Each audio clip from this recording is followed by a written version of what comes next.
सो सबसे पहले देखते हैं अलंकार वर्ड का मतलब क्या होता है। So hey friends, welcome back to my YouTube channel. So आज इस वीडियो में हम लोग डिस्कस करने वाले हैं अलंकार के बारे में। एज ए काफ़ी इंपॉर्टेंट चैप्टर है हिंदी का। सो हम लोग देखेंगे 10 मोस्ट इंपॉर्टेंट अलंकार जो कि लगभग हर क्वेश्चन में आते रहते हैं। सो वीडियो को आगे देखने से पहले अगर आप चैनल पर नए हैं तो फटाफट चैनल को सब्सक्राइब कर लीजिए, मेरे टेलीग्राम चैनल को ज्वाइन कर लीजिए ऐसी और इन्फॉर्मेटिव वीडियोज़ के लिए, एंड जल्दी जल्दी से वीडियो को लाइक कर दीजिए।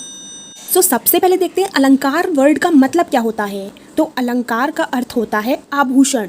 जिस प्रकार स्त्री की शोभा आभूषण से होती है, उसी प्रकार काव्य की शोभा अलंकार से होती है। यानी एक तरह से अलंकार काव्य का आभूषण है, काव्य की शोभा या विशेषता बढ़ाती है। तो पहला अलंकार देख लेते हैं, अनुप्रास अलंकार। अनुप्रास अलंकार अनु प्लस प्रास से बना है। अनु का मतलब बार बार और प्रास का मतलब वर्ण, यानी अनुप्रास अलंकार में एक ही वर्ण बार बार आता है, उसे अनुप्रास अलंकार कहते हैं। जैसे कि जन रंजन मंजन दनुज मनुज रूप सुरभु विश्व बदर इव धृत उदर जोवत सोवत सू। यानी यहाँ पे एक वर्ण आप देख सकते हैं कौन सा रिपीट कर रहा है बार बार। यहाँ पे माँ, मंजन में माँ, मनुज में माँ, तो ये वर्ण रिपीट कर रहे हैं। तो जब भी कहीं पे, जब भी किसी काव्य में एक से ज़्यादा बार वर्ण आए तो वहाँ पे अनुप्रास अलंकार होता है। नेक्स्ट एग्जाम्पल देख लेते हैं, कालिंदी कूल कदम की डारिन। सो यहाँ पे का वर्ण आप देख सकते हैं, का वर्ण रिपीट हो रहा है। यहाँ पर भी कालिंदी कूल कदम की डारिन में अनुप्रास अलंकार है। तो ये हो गया अनुप्रास अलंकार, जब भी कोई वर्ण, यहाँ पे वर्ण की बात हो रही है, शब्द की बात नहीं हो रही है। नेक्स्ट आ जाते हैं यमक अलंकार। यमक अलंकार क्या होता है? तो जब एक ही शब्द बार बार आए पर हर बार उसका अर्थ अलग अलग हो। मतलब यहाँ पे पूरे शब्द की बात की जा रही है, यहाँ पे पूरे शब्द की बात की जा रही है कि एक ही शब्द बार बार आए किसी काव्य में और उसका अर्थ अलग हो, दोनों ही बार उसका अर्थ अलग हो। एग्जाम्पल देख लेते हैं, कनक कनक ते 100 गुनी मादकता अधिकाय। यहाँ पे कनक कनक दो बार आ रहा है शब्द, सेम शब्द है लेकिन दो बार आ रहा है और दोनों का अर्थ अलग है। एक कनक का मतलब है सोना और दूसरे कनक का मतलब है धतूरा। नेक्स्ट एग्जाम्पल देख लेते हैं, कहे कवि बेनी बेनी व्याल की चुराए लीनी। तो बेनी बेनी यहाँ पे एक ही शब्द दो बार रिपीट हो रहा है। एक बेनी का अर्थ है कवि और दूसरी बेनी का अर्थ है चोटी। तो यहाँ पे क्या हुआ? यमक अलंकार। जब एक ही शब्द एक बार से ज़्यादा आए और अर्थ अलग हो, शब्द दोनों ही शब्द का अर्थ अलग हो, तब यमक अलंकार होता है। नेक्स्ट देख लेते हैं, तो नेक्स्ट है श्लेष अलंकार। तो श्लेष अलंकार में एक ही शब्द के अनेक अर्थ होते हैं, यानी शब्द तो एक ही बार आता है सेंटेंस में लेकिन उसके अर्थ अलग होते हैं। जैसे कि राम बाण चलाते हैं। तो यहाँ पे राम भगवान भी हो सकते हैं, राम कोई सामान्य लड़का भी हो सकता है। तो यहाँ पे राम तो एक ही बार है, वर्ण शब्द तो एक ही बार है लेकिन उसके अर्थ अलग अलग हो सकते हैं। नेक्स्ट एग्जाम्पल देख लेते हैं, सुवर्ण को खोजत फिरत कवि व्यभिचारी चोर। सुवर्ण शब्द यहाँ पे एक ही बार है लेकिन सुवर्ण शब्द के तीन अर्थ होते हैं, एक सुंदर अक्षर, दूसरा सुंदर रंग रूप और सोना। तो यहाँ पे सुवर्ण के कई अर्थ हैं, इसलिए यहाँ पे श्लेष अलंकार होगा। जब भी किसी शब्द के एक से ज़्यादा अर्थ होते हैं, शब्द तो एक ही बार यूज़ होता है लेकिन उसके एक से ज़्यादा अर्थ होते हैं तो उसे श्लेष अलंकार कहते हैं। नेक्स्ट देख लेते हैं पुनरुक्ति अलंकार। पुनरुक्ति दो शब्द से मिलकर बना है, पुनः उक्ति। पुनः मतलब दोबारा या बार बार। तो जब कोई शब्द दो बार दोहराया जाता है तथा दोनों का अर्थ एक ही होता है, यहाँ पे एक ही शब्द दो बार आता है लेकिन उन दोनों ही शब्द का अर्थ एक होता है। आपने देखा यमक अलंकार में क्या था कि शब्द एक बार से ज़्यादा बार आता था लेकिन अर्थ दोनों का अलग अलग होता था।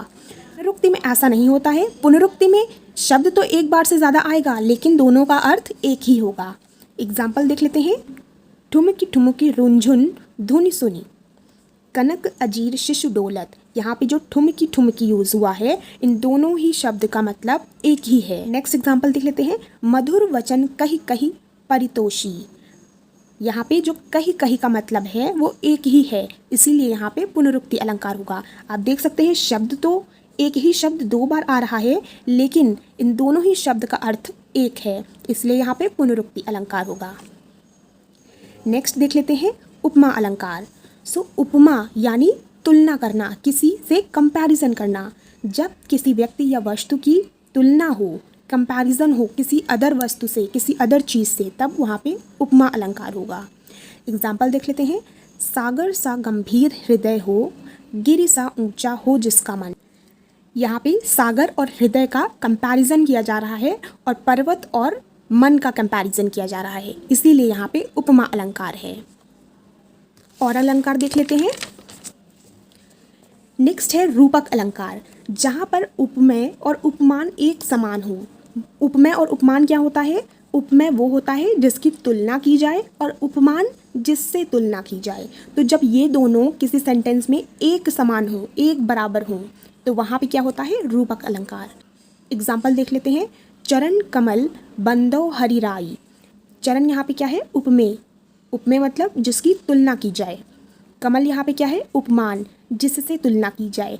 तो यहाँ पे हरि यानी कृष्ण जी के जो चरण हैं उनकी तुलना की जा रही है कमल से, यानी क्या बोला जा रहा है कि कृष्ण जी के जो चरण हैं वो कमल के समान हैं।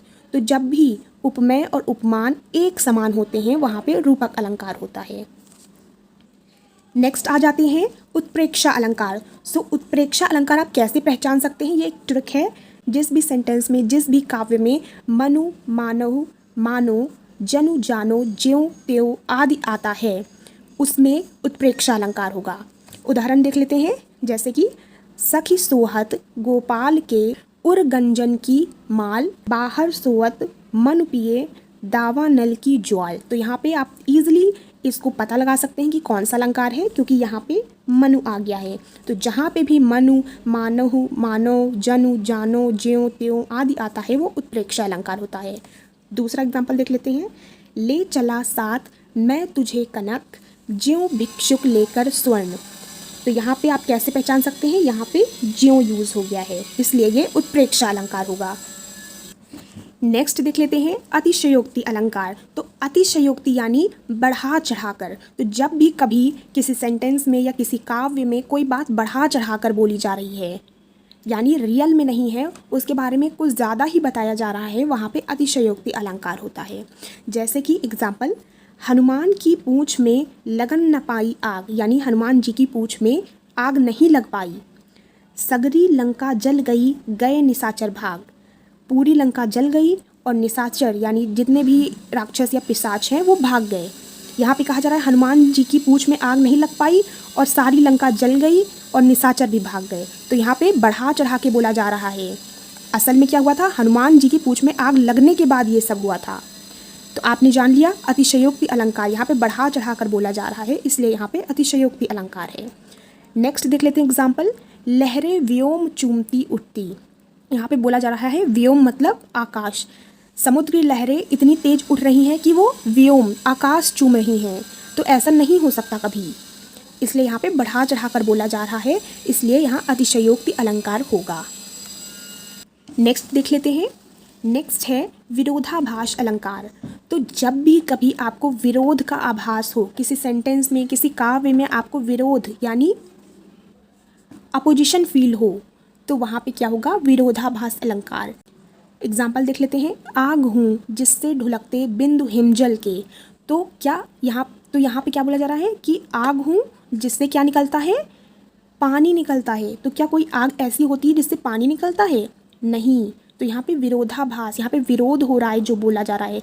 आग हूँ और हिमचल के बिंदु ढलकते हैं, तो यहाँ पे विरोध हो रहा है। ये दोनों ही अपोजिट चीज़ें शो कर रहे हैं। नेक्स्ट एग्जाम्पल देख लेते हैं। जब से है आँख लगी तब से ना आँख लगी।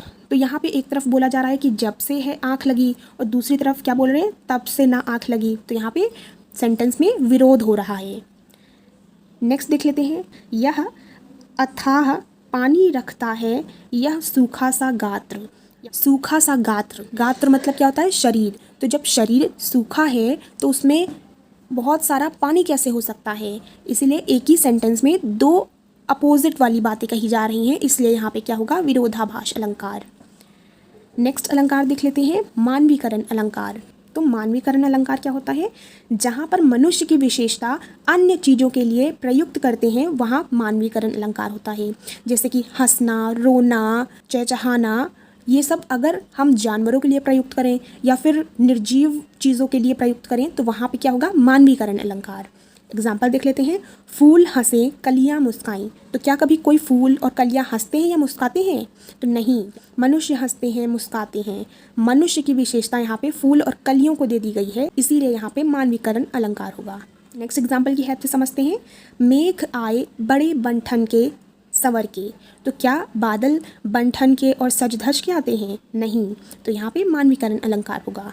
नेक्स्ट है, जगी वनस्पतियाँ अलसाई मुँह धोया शीतल जल से। यहाँ पे वनस्पतियाँ, जो अलसाई वनस्पतियाँ हैं यानी पेड़ पौधे आदि वनस्पतियाँ जो अलसाई हुई थी वो उठी और उन्होंने शीतल जल से मुँह धोया।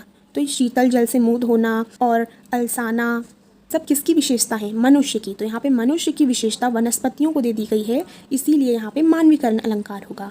सो आई होप आप लोग को ये समझ में आया होगा। पूरा बहुत ही शॉर्ट में लिखा है ताकि आप अच्छे से समझ सकें। ये 2 क्वेश्चन आपके होमवर्क हैं, फटाफट से आप लोग कमेंट करिए कि तरनी तनुजा तट तमाल तरुवर बहु छाए, इसमें कौन सा अलंकार होगा? और यह हरा ठिगना चना बांधे मुरहटा शीश पर, इन दोनों ही सेंटेंस में, इन दोनों ही काव्य में कौन सा अलंकार होगा? फटाफट से आप लोग कमेंट करिए। एंड ऐसी और इन्फॉर्मेटिव वीडियोस के लिए मेरे चैनल को सब्सक्राइब कर दीजिए, वीडियो को लाइक कर दीजिए और मेरे टेलीग्राम चैनल को ज्वाइन कर लीजिए जिसकी लिंक डिस्क्रिप्शन बॉक्स में है। मिलते हैं नेक्स्ट वीडियो में। Till then bye bye, take care.